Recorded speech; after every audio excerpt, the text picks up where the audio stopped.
Hello guys, welcome back to my YouTube channel Review with Richa.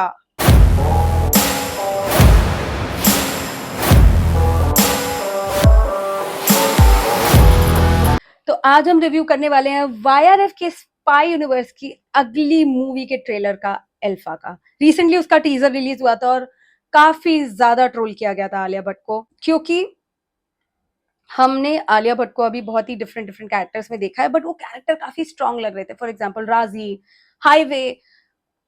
Alia Bhatt की face की जो innocence है ना, वो इन सारे कैरेक्टर्स के लिए बनी हुई है। But I don't know why YRF you know trying Alia Bhatt को एक ऐसा स्टंट वाली मूवी में डालने के लिए, और ऐसा वो क्यों कर रहे हैं कुछ नहीं पता। बट पर्सनली मुझे तो नहीं पसंद आ रहा। तो मूवी की स्टार्टिंग ही होती है, हमारे बॉबी देओल की एंट्री होती है, जिसमें एक बच्चे को दिखाया जाता है जो कि आलिया भट्ट है और बॉबी देओल ने उनको किडनैप किया हुआ है। और वो जो स्टार्टिंग होती है जिसमें वो बोलते हैं कि इसकी माँ का नाम जानकी था तो इसका नाम सित्ता रख देते हैं। मतलब वो जो एक फेक एक्सेंट, हरियाणवी एक्सेंट डाला है ना, I really want to ask to the editor कि भाई क्यों क्यों किया है। आई इसमें बॉबी देओल को एक एजेंट दिखाया जा रहा है, मतलब वो मे बी पॉसिबिलिटी एक एक्स गवर्नमेंट ऑफिसर रहे होंगे या कोई एक्स आर्मी ऑफिसर रहे होंगे, जो कोई प्रोजेक्ट लेके आए थे शायद अल्फा करके, जो मे बी वो उन्होंने अप्रूव नहीं किया। तो अब वो ऐसे पीछे पड़ गए कि भाई मुझे तो ये करना ही करना है, तो इसलिए अब वो खुद से नहीं कर सकते, तो उन्होंने एक बच्ची अडॉप्ट कर ली है जिसका नाम उन्होंने रखा है सित्ता। तो I want to ask the editor कि भाई तुम उनको एक, बॉबी देओल देख के तो बड़ी पर्सनालिटी वाइज तो काफी अच्छे लग रहे हैं, अचानक से वो एक फेक एक्सेंट आ रहा है, तो वो मैच नहीं कर रहा पर्सनालिटी को। कितना फनी और वियर्ड साउंड कर रहा है वो मैं आपको बता नहीं सकती। तो एडिटर जी आप उसको हिंदी में भी रख सकते थे यार, तो ज्यादा मुझे लगता है इम्पैक्टफुल होता, मजेदार होता। बट नहीं, आपने चूज किया कि उनको एक हरियाणवी वो बनाना है। तो ठीक है, चलो। इसमें काफी एक रामायण का एंगल दिखाया गया है, जिसमें एक जगह आलिया भट्ट जी बोलती हैं हमारी, एक राक्षस था, एक दिन एक राजकुमारी को अपने घर ले गया। तो उसको देख के ऐसा लग रहा है कि अभी आलिया भट्ट, अभी तो रिसेंटली अभी हमारे बॉबी देओल उनको ट्रेन कर रहे हैं फॉर दिस अल्फा प्रोजेक्ट, जिसमें उनको वो एक स्पाई एजेंट बना रहे हैं। काफी मेंटली फिजिकली उनको ट्रेन कर रहे हैं, साइकोलॉजिकली भी ट्रेन कर रहे हैं। और उसमें आलिया भट्ट को ऐसे फाइट करते हुए दिखा रहा, अचानक से शी कम्स इन से, हाय बॉयज। अचानक से इधर उधर से गोली मारी जा रही है। यहाँ पे एकदम फैंसी सा कट लगा हुआ है, full makeup on, everything is fine. Makeup movie है, मेकअप होगा, सब होगा, लेकिन थोड़ा तो रियल दिखा देते यार। वो जैसे फाइट कर रही है, फेस के एक्सप्रेशन बिल्कुल फ्लैट, कोई एक्सप्रेशन नहीं है। ऐसा लग रहा है कि भैया उसका तो डेली का काम है, सब्जी बेचने का काम, कि भैया लो ये कर लो, ये मार लो, वो कर लो। तो ऐसा ही लग रहा है कि लेजिट वो सब्जी बेचने के लिए निकली हो, कि किसी को डेली का काम है भाई, किसी को भी मार दो, कर दो, कोई एक्सप्रेशन नहीं, नथिंग। एंड बीच में अचानक से वैसे करने लगा थी, वो जो बीच बीच में जो एक्सप्रेशन आ रहे हैं, आ, वो समझ ही नहीं आ रहा है कि क्यों डाला गया है भाई, क्यों क्यों किया है वो। मतलब इतना फनी लग रहा है, इतना ज्यादा यार। क्यों भाई YRF, क्यों क्यों ऐसा कर रहे हो आप हमारे साथ। मतलब थोड़ा तो कुछ अच्छा कर सकते थे। फिर हमारी ट्रेलर में एंट्री होती है शार्वरी जी की। टीजर में काफी पूछा गया था कि भाई शार्वरी कहाँ है, शार्वरी कहाँ है। तो ट्रेलर में वो फाइनली उनकी एंट्री हो चुकी है। शार्वरी की जब एंट्री होती है तो वो मुझे मूवी ट्रेलर से ज्यादा एक एडवर्टीजमेंट ज्यादा लग रही थी, किसी या तो स्पोर्ट्स वेयर की या तो लायरा की एड की। तो ऐसा लग रहा था कि भाई अभी वो लायरा का गाना बजेगा, लायरा लायरा एनीथिंग एनीवेयर। तो मुझे पूछना है कि भाई क्यों। बट मुझे एज अ, अगर मैं स्पाई कैरेक्टर या जो भी वो एजेंट बने हो उसके कैरेक्टर के हिसाब से देखा जाए, तो मुझे आलिया भट्ट से ज्यादा शार्वरी का कैरेक्टर ज्यादा लग रहा है, अच्छा लग रहा है। काफी बायसनेस भी नजर आ रही है, क्योंकि आलिया भट्ट का कैरेक्टर बहुत ज्यादा दिखाया गया है, शार्वरी का नहीं। पॉसिबिलिटी ये भी है कि वो शायद रिवील नहीं करना चाहते, क्योंकि अभी तक उनका नाम रिवील नहीं किया गया है। बस इतना पता है कि वो भी सिमिलर एजेंट ही है कोई, बट किसके साथ है क्या है वो अभी तक रिवील नहीं किया गया, तो वो एक बेस्ट पार्ट है। लेकिन ये समझ आ रहा है कि वो दोनों शायद बहनें, क्योंकि एक पार्ट आता है जहाँ पे ये दोनों फाइट कर रहे हैं और शार्वरी पूछती है आके कि मुझे तुमसे कुछ बात करनी है। मुझे सिर्फ तुमसे बात करनी है, रोक लो तो बात कर लो। और Alia Bhatt again with that flat expression कि रोक लो तो फिर बात करते हैं। मतलब यार कुछ तो एक्सप्रेशन लेके आ जाओ, कुछ तो लगो कि भाई तुम एक एजेंट हो, तुम एक स्पाई एजेंट हो यार, तुम कुछ हो। तो वो तो बिल्कुल नजर नहीं आ रहा मुझे। कंपैरेटिवली शार्वरी के जो एक्सप्रेशन है वो बहुत ज्यादा अच्छे लग रहे हैं। फिर उसमें एक पार्ट दिखाया जाता है कि भाई दोनों साथ में घूम रहे हैं और चीजें कर रहे हैं, और अचानक एक एक पार्ट आता है जहाँ पे वो पहाड़ पे चढ़ रहे हैं। वो मुझे इतना फनी लगा, आई एम टेलिंग यू।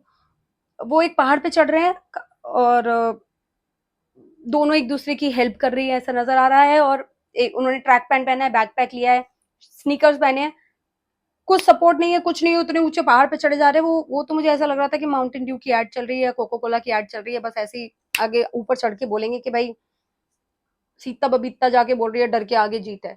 तो उन्होंने अभी रिप्लेस कर दिया जितने भी हमारे मेल एक्टर्स हैं माउंटेन ड्यू और कोको कोला में, सबको उन्होंने हटा दिया। उन्होंने बोले अब हम करके दिखाएंगे भाई ये।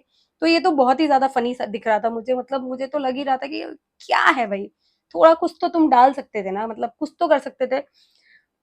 फिर हमारे अनिल कपूर जी की एंट्री होती है। I really like Anil Kapoor acting, being honest. उन्होंने ये सिमिलर कैरेक्टर बहुत जगह किया तो काफी प्रिडिक्टेबल था कि वो ऐसा ही करेंगे। बहुत ही प्रिडिक्टेबल था कि यही हो रहा है। एक जगह दिखाया जाता है कि काफी सोल्जर्स की डेथ हुई है स्टैंडिंग देयर, एंड उसके बाद समझ आ ही रहा है कि भाई यू नो बॉबी देओल का कैरेक्टर क्या है, कि वो भाई वो कोई तो एक अल्फा प्रोजेक्ट को लेके बैठ गए जो अप्रूव नहीं हुआ है, वो करके मानेंगे, उसमें वो लोगों को मारे जा रहे करे जा रहे हैं। Anil Kapoor on the other side he just wants to stop him, और maybe Sharvari is on Anil Kapoor side, and Alia Bhatt को तो इन्होंने ट्रेन किया है। बट एक जगह ऐसा आ रहा है जहाँ पे आलिया भट्ट कब्रिस्तान में एंड शी इज क्राइंग, में भी उसको पता चल गया है कि उसके माँ बाप की डेथ, उनकी उनकी कबर होगी वहां पे।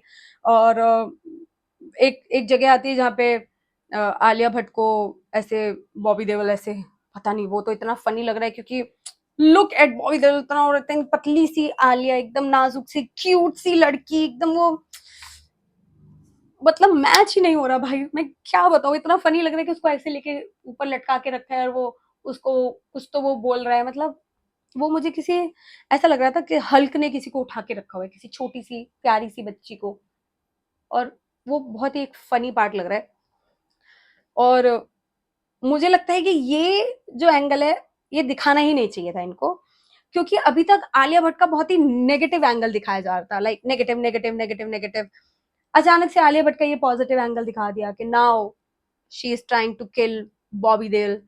तो मुझे लगता है ये नहीं दिखाना चाहिए था। अब तो ये और प्रिडिक्ट कर सकते हो आप आराम से, पूरी मूवी यही एक तो इतना बड़ा ट्रेलर बनाया है, उसमें सब ऑलमोस्ट सभी दिखा दिया है, तो सबको पता ही है क्या हो रहा है।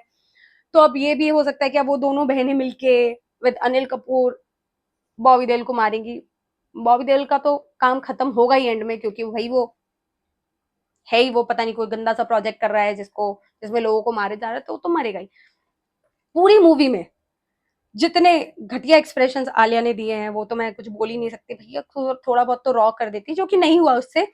और मतलब मुझे बीजीएम अच्छा लगा, मुझे एडिटर्स ने जैसे एडिटिंग करी है, जो भी किया है वो भी काफी अच्छा लगा है। बट एक ही रिक्वेस्ट यार, एडिटर इतना इतना नहीं डालना चाहिए था, मतलब थोड़ा कम ही डाल के रखते तो ज्यादा अच्छा होता, थोड़ा इंटरेस्ट बना रहता। अभी भी एक पार्ट के लिए इंटरेस्ट बना हुआ है, वो मैं बताती हूँ। तो बीजीएम जो है, मतलब जो बॉम्ब ब्लास्ट हो रहा है, फायरिंग हो रही है, वो इतना स्ट्रांग नहीं है, तो मुझे लगता है आलिया भट्ट का जो एक्सप्रेशन है वो भी इतने स्ट्रांग लग नहीं रहे या नजर नहीं आ रहे, क्योंकि एक्चुअली बहुत फ्लैट है। तो वो थोड़ा वो पावरफुल कर सकते थे। आई होप मूवी में क्या किया है क्या नहीं किया ये तो वही लोग जाने। 3 जुलाई को रिलीज हो रही है, आप लोग देखो जाके। मैं तो पता नहीं, भी ऑनेस्ट मैं देखना नहीं चाहती हूँ और टाइम वेस्ट नहीं करना चाहती हूँ अपना। एंड लास्ट में जो उनको एक्चुअली नहीं करना चाहिए था, उन्होंने जो ऋतिक रोशन का कैमियो दिखा दिया है, जो सुंदर सी आंखें दिखाई हैं, सबको पता है दैट्स ऋतिक रोशन।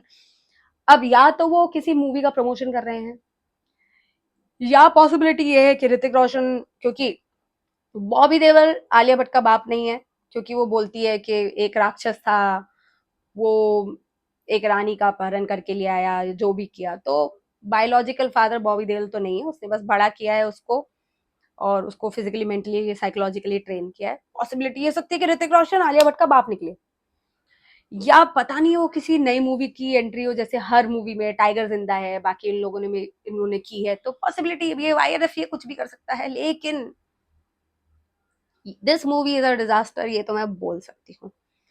3 जुलाई को ये रिलीज हो रही है। I am least interested, if you guys ask me I would rate 4 out of 10, क्योंकि लुक वाइज मुझे सब अच्छे लग रहे थे। अनिल कपूर जी हैं, आई लव हिम, तो मुझे थोड़ा है कि हाँ चलो ठीक है 4 फिर भी दे देते हैं, लेकिन मूवी तो पता चली गई है सबको, तो I don't think I would go and waste my time over there. What do you guys think about it? Let me know in the comment section. And क्या आप ये मूवी देखने जाओगे वो भी बताओ. बाकी I will see you in my next video. Keep supporting me, and don't forget to share, like and subscribe my YouTube channel. Do hit the bell icon so that you guys can get the notification. Thank you for all love and support for showing to my previous video. I'll keep posting videos. I love you all so much. Thank you. Bye bye.